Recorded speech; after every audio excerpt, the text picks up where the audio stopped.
Guys, bag কিনতে গিয়ে আমার সাথে এত বড় স্ক্যাম হবে বলে আমি ভাবিনি। তো গাইস, তেমন কিছু নয়। ভোর 8টায় ঘুম থেকে উঠে একটু ঘষাঘষি করে নিলাম। এত তাড়াতাড়ি আবার ঘুম থেকে উঠলে আমার মা আমাকে কিছু খেতে দেয় না, তাই ব্যথাটা পেটে না রেখে একটু বুকের কাছে রেখে বেরিয়ে পড়লাম একটু বাজারের দিকে। আর এই দেখো আমার 3 কোটি টাকার লিমিটেড এডিশন কেটিএম, দেখলে হবে, খরচ আছে। তারপরেই গাইস ল্যাম্বরগিনির হাওয়া খেতে খেতে চলে গেলাম এইখানে। দেখো গাইস, লা লা লা লা লা।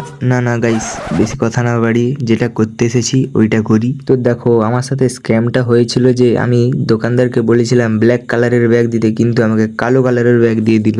যাই হোক, আই উইল ওই যাই হোক হবে। তারপরেই গাইস 7 স্টার ঘুগনি মুড়ি দোকানে গিয়ে একটু হালকা করে খেলাম, তারপরে ওখান থেকে বেরিয়ে পড়লাম। সো আজকের ভ্লগ এতটাই ছিল। আরো ভালো ভালো ভ্লগ পেতে সাবস্ক্রাইব করো।